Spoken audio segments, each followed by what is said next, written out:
Okay, so it's kind of going to be like part one of the recone video. Um,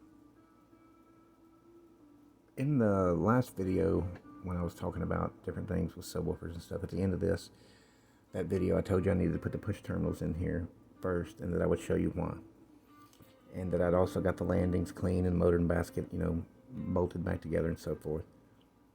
Well, like lo and behold, later on over in the morning, a young gentleman emailed me, and he bought these exact same frames and his soft parts from the vendor, and it was going to be his first recone.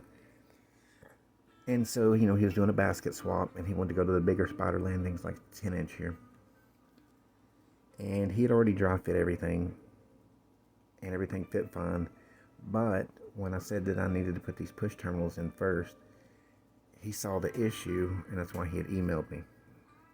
So the next morning when I got up, I saw that, and so I reached out to him, and then we ended up doing like a video call and stuff, and went over some stuff for a couple hours, and I showed him how to eliminate this problem. That's what I'm going to do now.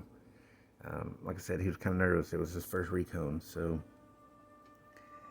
the next day, we spent a couple hours doing the same thing again, and I left him at a point to where all he needed to do was fold his surround back, put his glue down, and then clamp it all in place and let it cure.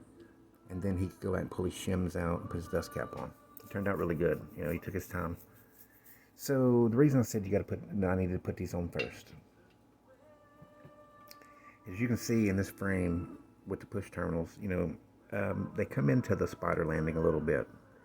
So, like not all frames you're gonna have that problem with, but like say this frame, also like with a 10-inch TI frame, the terminals are in the arm on those, like this, but they set down further, like not up here with the landing. They set below the landing, so it's hard to get in there and terminate them, being the way that they are like that.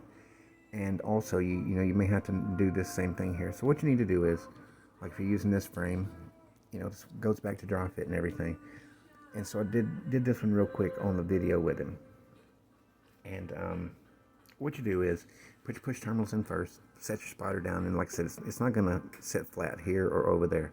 It'll set flat on the landing everywhere else. So what you do is just take a Sharpie, and on both sides of the terminals make you a mark, and then do it over there.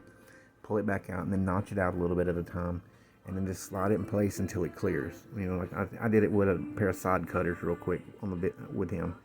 And like it ain't got to be perfect and pretty and clean. You still got a place to to glue to here. Even though you notched out, the whole spider's going to glue down. So what you're going to do at that point is, you're going to put it in place. And then, you just test fit it and make sure, you've got ample room there around it. And you can slide, spin it around till you center it up. And then, like it's going to be on both sides there. And that's what you want. You want to just notch out around it so the spider, it sits flat and flush now.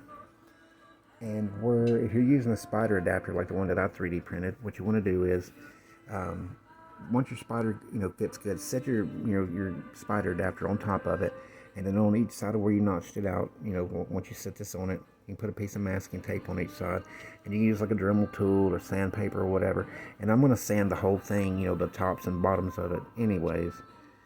But you're going to notch it out so that when it sits in place too, it doesn't bind up. So once it's in there now, you see I got wiggle room. I can spin it around, and it clears the push terminals. Now, if you're using this spider, like a spider adapter in these, once you've done that, you're going to do the spider. It goes on top. You're going to have to notch it out a little bit to clear them as well. So I just, I wanted to touch on that.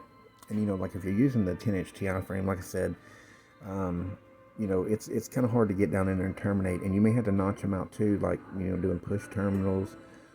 For that, like the solder tabs and all that, or if you're using direct leads, you just have to notch the spider out a little bit. I mean, I've done it plenty of times on them. Now, what you don't want to do is like, you test fit everything without without the terminals, right? And then you start building your drop in, and then when you pull it out, and then you put the terminals and stuff in, you got to slide your drop in back in place to, to like actually glue it down. You're going to run into that problem, like it's not going to sit flush over here. And then at that point, you're going to have to try to do all that damn rework after the fact. And that can just be a real pain in the ass to try to, do all of this when it's a whole assembly of just putting the whole damn thing back in and out, test fitting it until you've got enough clearance. When you could, just do all this beforehand so that you're not trying to, backtrack. So I just, I hope that helps.